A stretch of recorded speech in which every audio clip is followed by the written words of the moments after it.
ذوالقرنین اصل میں ایران کے بادشاہ تھے، اور ایران اس وقت دو ملکوں میں اوپر میں منقسم تھا۔ اب بھی اگر ابھی کبھی نقشہ دیکھیں گے تو ایک علاقہ جو ہے ایران کا وہ تو ہے جو خراسان کا حصہ ہے، جو اصل ایران ہے اس کو بھی یوں سمجھیے دو حصوں میں، ایک پارس پرانا کہلاتا تھا جس سے فارس کا لفظ بنا ہے، اور دوسرا مادہ تھا، میڈیا یا مادہ۔ تو یہ ایک شخص ایسے ابھرے کہ جنہوں نے ان دونوں کو ملا کر ایک حکومت بنایا، اور وہاں سے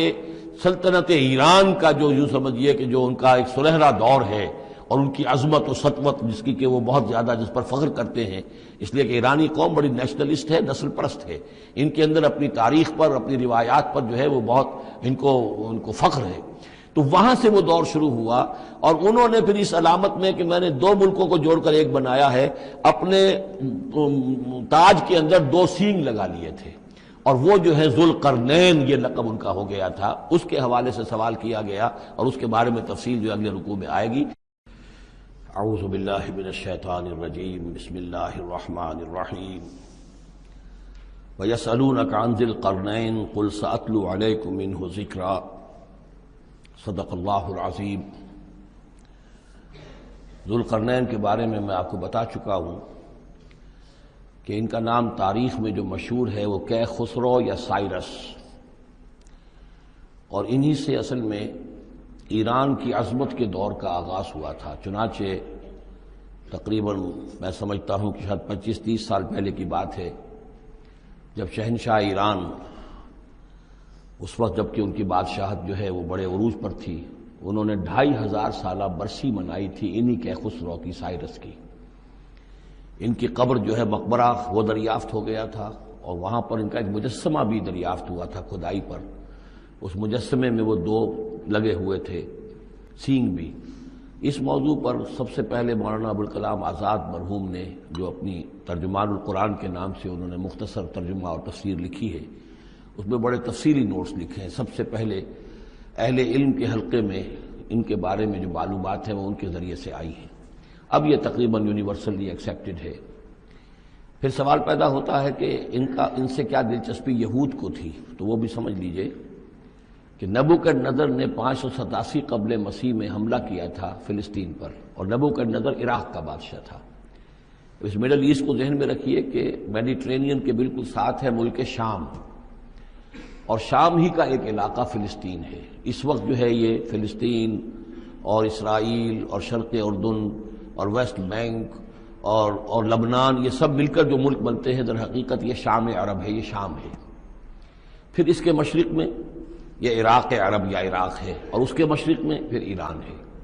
تو عراق کا بادشاہ تھا جس نے حملہ کیا تھا یروشلم پر، تباہ و برباد کیا، اور ان کو قیدی بنا کر لے گیا۔ کیپٹیوٹی کا دور ان کا تقریباً 150 برس کا ہے۔ لیکن اس عرصے میں ایران میں یہ شخصیت ابھری کہ خسرو کی یا سائرس کی۔ اس نے پھر فتوحات کا دائرہ شروع کیا، تو سب سے پہلے عراق کو فتح کیا، بیبیلونیا کو،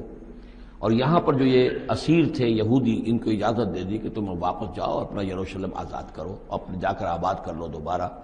تو گویا کہ یہ محسن ہیں ان کے،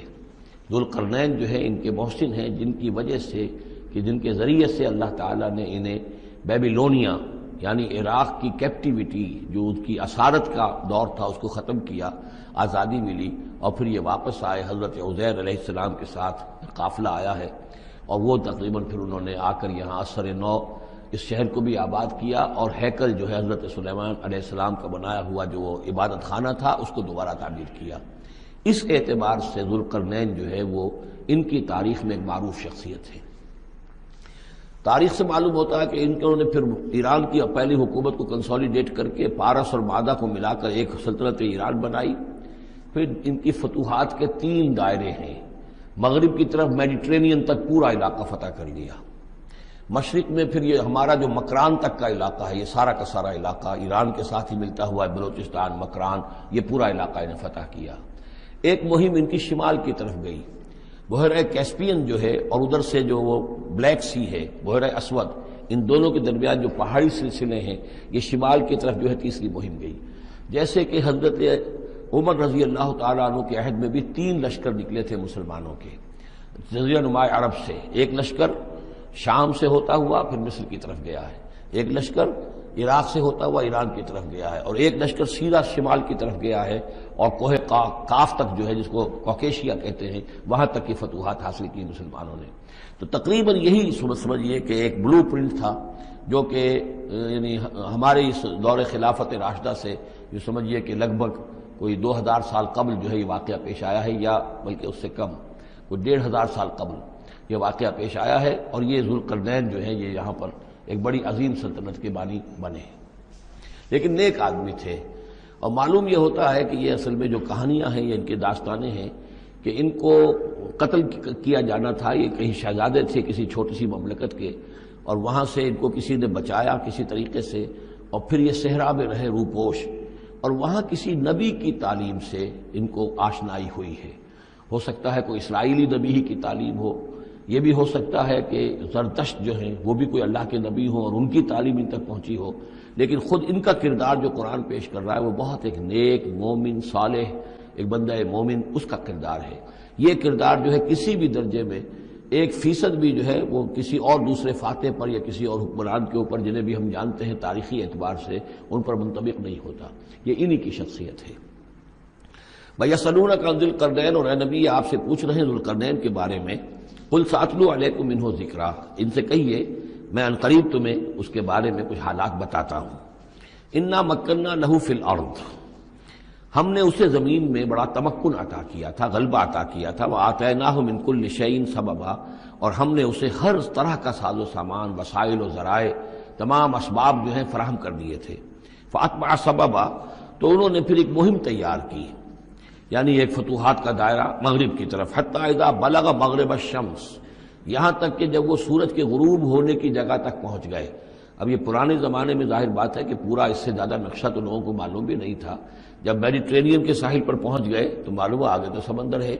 اور سمندر میں پھر آدمی کو محسوس ہوتا ہے سورج ڈوبتا ہوا۔ اگر آپ ساحل سمندر پر کھڑے ہو کر دیکھیں تو معلوم ہوتا ہے سمندر میں سورج ڈوب رہا ہے، تو یہ گویا کہ مغرب الشمس بن گیا ان کے لیے، وہ یہ سورج کے ڈوبنے کی جگہ۔ حتیٰ اذا بلغ مغرب الشمس، جب وہ پہنچ گئے سورج کے غروب ہونے کی جگہ، وجدہا تغرب فی عین حمیۃ، تو انہوں نے دیکھا اسے ڈوبتے ہوئے، وہ ڈوب رہا ہے ایک بڑے گدلے سے سمندر کے اندر۔ وہ جو وہاں کا سمندر ہے بڑا گدلا سا ہے، یہ ایجین سی وغیرہ جو کہلاتے ہیں یہ بہت گدلے سے پانی کے ہیں۔ ووجد عندہا قوما، اور وہاں انہوں نے ایک قوم کو پایا مراد یہ کہ اس قوم پر انہیں فتح ہوئی، جنگ ہوئی، انہوں نے ان کو شکست دی، اور وہ قوم گویا کہ اب ان کے رحم و کرم پر ان کی گویا کہ وہ محکوم ہو گئی۔ قلنا یا ذوالقرنین، ہم نے کہا ذوالقرنین سے، اب یا تو یہ کہ یہ شاید نبی ہو واللہ عالم، تو اللہ تعالیٰ کا اس طریقے سے براہ راست ان کو وحی کرنا، لیکن غیر نبی کو بھی اللہ تعالیٰ الہام کے ذریعے سے، جیسا کہ ہم نے دیکھا کہ وہ تو شہد کی مکھی کو بھی لفظ وحی آیا ہے، تو یہاں آیا ہم نے کہا اے قرنین، اور یہ بھی ہو سکتا ہے یہ صورتحال کی تعبیر ہو کہ گویا کہ وہ حالات زبان حال سے یہ کہہ رہے تھے۔ قلنا یا ذوالقرنین اما ان تعذب و اما ان تتخذ فیہم حسنا، کہ یا اے ذوالقرنین تمہیں اب پورا اختیار ہے، چاہو تو یہ جو مفتوح قوم ہے تمہاری اسے تم سزا دو، عذاب دو، ستاؤ انہیں، یا یہ کہ تم ان کے اندر اچھی روش اختیار کرو، ان کے ساتھ حسن سلوک کرو۔ قال، انہوں نے کہا اما من ظلم، جو کوئی ظالم ہے، بے انصاف ہے، ہو سکتا ہے اس سے مراد کفر اور شرک بھی ہو، فسوف نعذبہ ثم يرد الى ربہ فیعذبہ عذابا نکرا، تو اسے تو ہم عذاب دیں گے، سزا دیں گے، اور پھر وہ لوٹایا جائے گا اپنے رب کی طرف، پھر اس کا رب اس کو عذاب دے گا جو اصل عذاب ہے، برا عذاب، سخت عذاب۔ وَأَمَّا مَنْ آمَنَ وَعَمِلَ صَالِحًا، اور جو لوگ ایمان لائیں گے اور یقین کریں گے حقائق پر، اللہ کو مانیں گے، وَعَمِلَ صَالِحًا، اور نیک عمل کریں گے، فَلَهُ جَزَاءً الْحُسْنَىٰ، تو اس کو ہم اچھا بدلہ بھی دیں گے، وَسَنَقُولُ لَهُ مِنْ أَمْرِنَا يُسْرًا، اور اس سے ہم اپنے معاملے میں بھی نرم بات کریں گے، یعنی یہ کہ ان سے ٹیکس اگر لینے ہیں تو نرمی کے ساتھ لیں گے، جو مفتوحہ ممالک کے ساتھ معاملہ ہوتا ہے تو ہم ان کے ساتھ نرمی کا سلوک کریں گے جو ایمان لے آئیں گے۔ ثم اتبع سبابا، مغرب کی طرف سے فارغ ہو کر پھر اب یہ مشرق کی طرف گئے، پھر انہوں نے ایک اور مہم کا بندوبست کیا، حتی اذا بلغ مطلع الشمس، یہاں تک کہ جب وہ سورج کے طلوع ہونے کی جگہ تک پہنچ گئے۔ اب یہ جہاں تک تاریخی طور پر ثابت ہے وہ صرف مکران کے علاقے تک اتنی دور تک آئے ہیں، واللہ عالم، ہو سکتا ہے کہ مکران کے ساحل پر کھڑے ہو کر بھی انہیں محسوس ہوا ہو کہ بس اب یہ سورج جو ہے غروب ہو رہا ہے یا طلوع ہو رہا ہے وہاں سے، مطلع الشمس، تو وہاں جب پہنچے،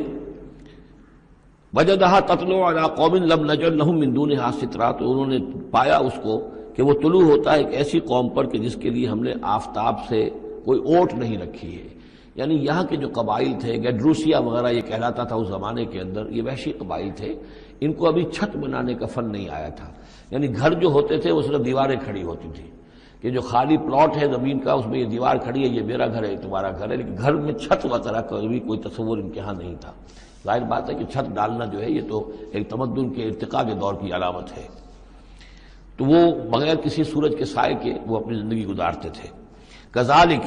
ایسا ہی ہوا وہاں بھی، یعنی جو پہلے ہوا تھا کہ یہاں بھی معاملہ وہی ہوا کہ اللہ تعالیٰ نے اختیار مطلق انہیں دیا، فتح دی، لیکن انہوں نے یہاں بھی یہی کہا کہ جو نیک لوگ ہوں گے ان کے ساتھ ہم نرمی کریں گے اور جو شریر ہوں گے ان کو سخت سزا دیں گے. وقد احطنا بما لدیہ خبرا، اور ہمیں پوری طرح معلوم ہے کہ جو وہاں اس کی خبر ہوئی اور جو بھی حالات وہاں گزرے، جو ماجرا وہاں ہوا.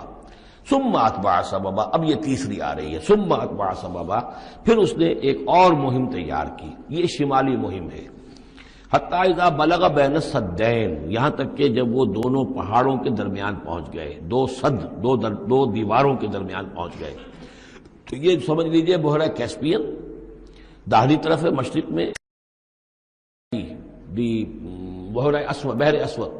اس کے درمیان یہ سلسلہ کوہ ہے اور یہ پیرلل چلتے ہیں دو اور ان کے درمیان سے پھر وہ درے ہیں کہ جن میں سے ہو کر شمالی علاقے سے جو وحشی قبائل تھے وہ آ کر یہاں حملہ کرتے تھے، تاخت و تاراج کرتے تھے، لوٹ مار کر کے چلے جاتے تھے، جن کو یاجوج ماجوج کہا گیا ہے. حتی اذا بلغ بین السدین، جبکہ یہ پہنچے ان دونوں دیواروں کے درمیان. وجد من دونہما قوما، تو انہوں نے پایا ان دونوں کے ورے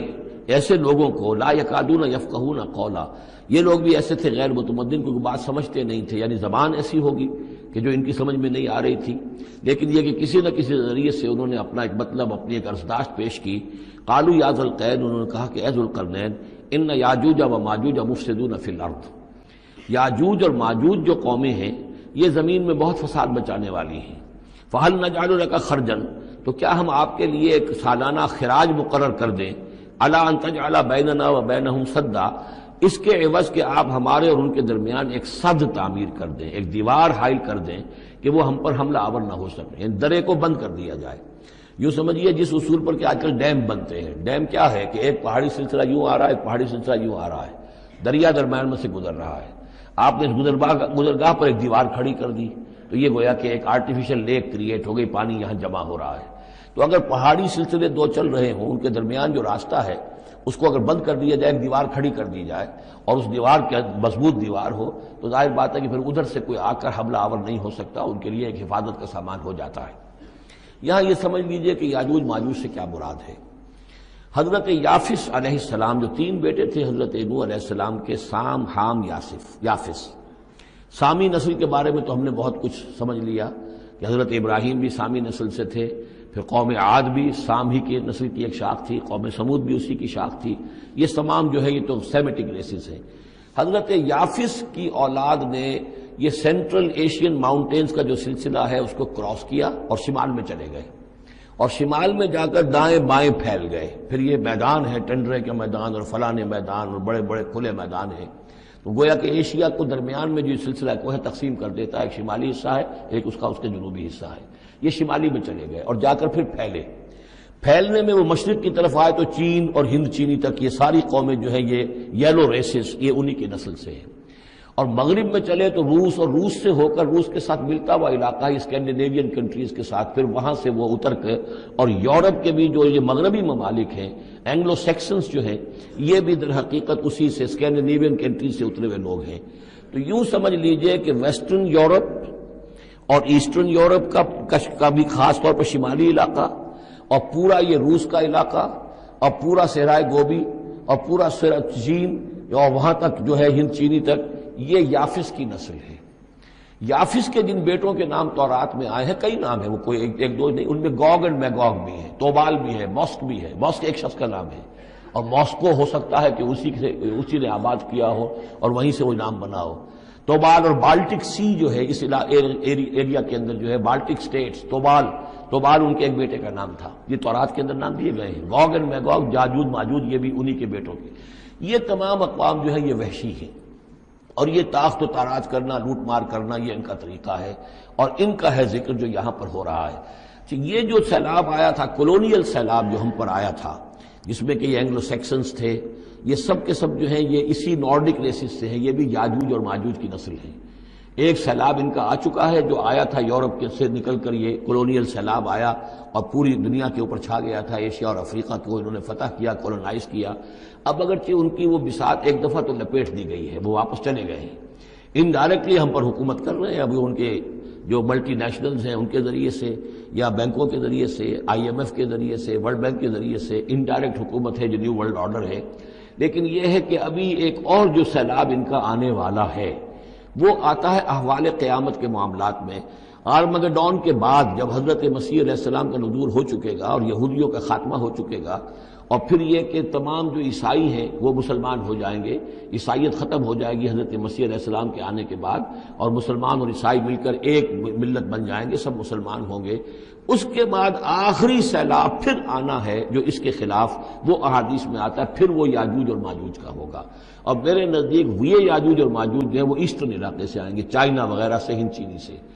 آرمگڈون جو ابھی ہونی ہے فوری طور پر بڑی جنگ، اس میں یہ لوگ جو ہے بیٹھے رہیں گے، یہ جنگ میں حصہ نہیں لیں گے۔ یہ مڈل ایسٹ میں جنگ ہوگی، یورپین پاور ساری ہوں گی، کرسچین پوری طاقتیں ہوں گی، اور ادھر جو ہے مسلمان ہوں گے، اور حضرت مہدی جو ظاہر ہوں گے، جو اللہ تعالیٰ ایک عنایت کرے گا مسلمانوں کو لیڈر عرب کے اندر، وہ پیدا ہوں گے، مجدد ہوں گے، اور ان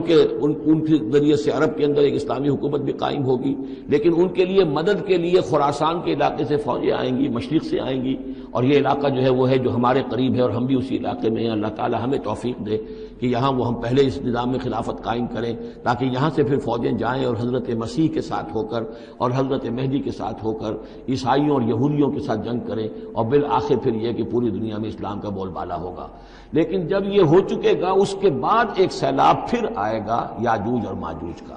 تو یہ چونکہ پوری ایک سلسلہ ہے، ایک نسلیں ہیں اس کے اندر بہت سی، تو ان میں چونکہ تفسیری اعتبار سے بہت سی باتیں جو ہے مختلف آراء بھی سامنے آئیں گی، تو میں نے جو رائے میری ہے وہ آپ کے سامنے بیان کر دی ہے۔